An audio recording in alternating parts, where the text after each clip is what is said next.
Michael Bisping, he's in with Gastelum in Shanghai because Anderson's out. When I first heard about this, I went, no way. There's no way that gets sanctioned. Now, as you know, Bisping losing the last fight, and I've heard him in interviews, he goes, I just have that bad taste, and the best way to get over is get right back in there. And he's a pure fighter. A fighter's fighter, has the biggest fighter's heart maybe to ever compete in the UFC. He's one of the greatest middleweights of all time. This makes zero sense for his career. Besides financial, I don't get why he would do it. And I get you just lost to GSP, and you were doing well. If you had two eyes, you probably would have won that fight, or who knows. But George get more tired, but you end up losing. Okay, it's George St. Pierre. You're still one of the greatest middleweights of all time. But now you're fighting on how quick of a turnaround. I promise you were concussed. There was some sort of trauma to your body overall, brain, body, physically. And you're fighting Kelvin, which isn't a fun matchup. Kelvin's a tough customer. He's phenomenal at 70. At 85, we've seen him do work. He's quick. Matchup-wise for Bisping, it's not a great matchup. So what's Kelvin do really well? Box and wrestle. What's Michael Bisping do well? What's his strength? Boxing and anti-wrestling. Kelvin's younger. He's healthy. He's had a full camp. He's planning to fight, one of the best strikers of all time, so he's been working on his striking. What's the upside for Michael Bisping here? What in the world is your upside? And I fucking love Michael Bisping. I ride and die for Michael Bisping. I just don't get the benefits here. You get a payday, so you get some money in your bank account. You lose to Kelvin, then what? So you lost to GSP. And the knock on Bisping are people going, he's not the real champ. He knocked out Luke, but it was short notice. Luke didn't take him serious. And then he had a freaking title defense against Henderson. Come on, man. Oh, God, yeah. Like, that's not real. He didn't fight the real contenders. I'm like, but that's what they gave him. He beat him. He's your champ. Knocked out Luke Rockhold on fucking 8-day notice shooting a movie. It's pretty impressive, man. Not to mention, he can barely see out of his eye. He's doing all this. He's a champ. Took him 10 years to get to this point. Biggest European fighter ever. He's on Mount Rushmore by far. Now with Anderson Silva pissing hot, you got to put Bisping ahead of him. And he beat him. So head-to-head, he beat him. And who knows if Anderson was clean then. You got to assume he wasn't. He beat that Anderson. But then, okay, so then you lost to GSP. All right, people are, well, that's your first real competition. Well, GSP was out for 4 years, and then he beat him. All right, it's still GSP. And then you fight Kelvin, a guy who isn't really an 85er. Think about Kelvin Yoel or Luke Rockhold or Jacare. Look what happened when he fought Weidman. Like, he has the skills to be there, but he just doesn't have the size. He has no business being there. Especially when you get to the upper echelon guys. He's going to ate the fuck up. And we saw that with Chris Weidman. Yeah, he landed that good right hand on Weidman because he's quick, but he just doesn't have the power to put him away. He can't compete with those top guys. At 70, if Kelvin gets his diet down, stuff like that, yeah, now you got something. Although, if I was Kelvin, I would not want to be at 70. There's murderer's row there. But Kelvin's so talented. Who knows what he wants to do? I just don't see that 85 for him. But against Bisping, it's a great matchup. Yeah. I don't see the plus side for Bisping. I get that bad taste out of your mouth. But if you're on a 2-fight losing streak, and then I guess you do the sail away fight in England for your last one. That's his plan. I just don't. It makes zero sense to me. And I can guarantee this. I can guarantee you guys this.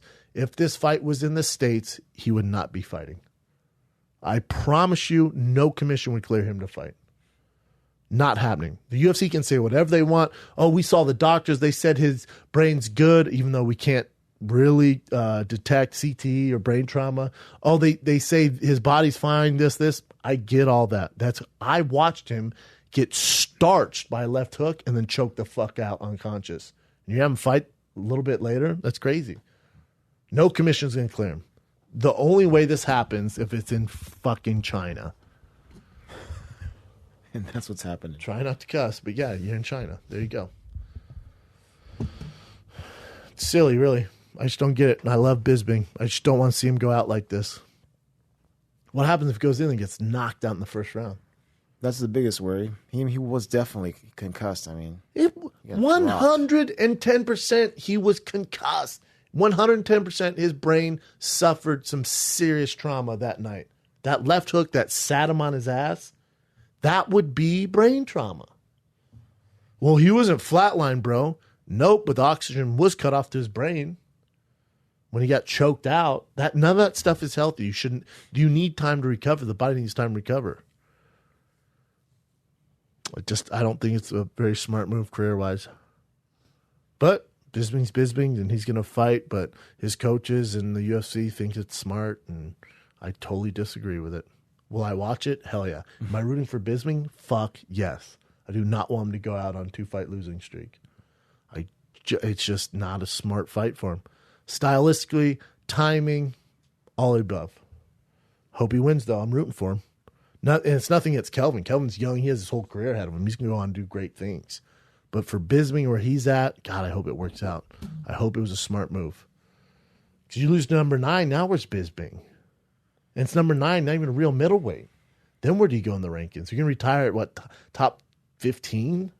Retire at 12 or 10? Take Anderson out, so it'll probably be 10. Probably around David Branch's level. It's a bummer. What else you got? he must be getting paid a lot, though, right? To fill in this shorter notice, too. He reached out to Dana for this fight. So it's not like they were like, oh, my God, we have to have someone. Let's figure this out because it's China. It's on Fight Pass, for God's sakes, right? Oh, is it? Is it? Let me check. Fight night. Is it a fight night in China? The fight night. Where'd that poster go? I think you're just on it. There it is, yeah. UFC Fight Night. What time is it at? No idea. Keep scrolling down. It doesn't say. Here we go. So Bisping and Till will never fight? Because didn't they have that feud? They will never fight. No. They really didn't have a feud. Or Till was talking some smack, saying that he would do it. He would fight Yeah, him. but it's like It was, just kind of brush on the rug. 3 p.m. p.m. Eastern. So that fight's at 1 o'clock in the afternoon here. Okay. It's not going to be great ratings, you know? So it's not like the UFC's like, it's not like a pay-per-view. Like, let's say Anderson Silva and Kelvin Gastelum was a pay-per-view and like, holy fuck, Anderson's out, short notice fight. Then Bisping's going to get paid bank because they're going to give you a little incentive on the top. Now, a fight night, they're like, it's on Fox Sports. Like, sure, you want it? Yeah, man. Pay your regular contract. Now you're under the championship clause, although he lost that. So, he still, I think he makes a flat fee of $500,000 or whatever it is, but, Mm-hmm. Actually, the 3 p.m. was their conference call, so never mind that. But typically when they are like overseas that far, it is like earlier in the day. Yeah, it's always a weird fight. We don't know what time it is at. We can't find what fucking time the fight's at. Maybe if I look in here. 7 a.m. So it's 4. So 7 a.m. Pacific, yeah. there you go. Oh, yeah. Watch the fight at 7 a.m. Oh, no, 7 a.m. Eastern, 4 a.m. Pacific. Yeah. Go ahead and watch that. What the hell? Yeah. Shanghai, China, bro. China's far as fuck. The time zones are all jacked up. So go ahead and fill in on that fight at 4 a.m., Michael. I'm sure all of China's going to be watching. There's going to be 30 people in the States watching.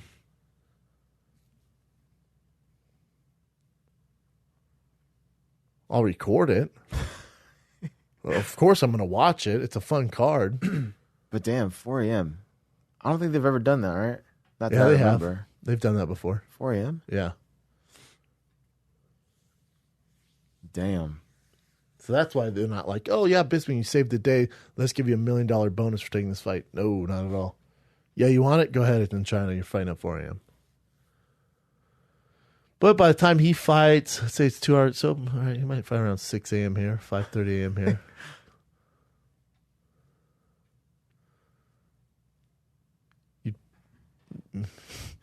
The early prelims on Fight Pass start at 12:45 a.m. Damn. That's freaking hilarious. That's crazy, man. What else you got, Jim? I hope it works out for Bisping. It's a huge risk. I hope it works out. Yeah. we'll see what happens. All right. I can guarantee we're not doing Fight Companion for that shit.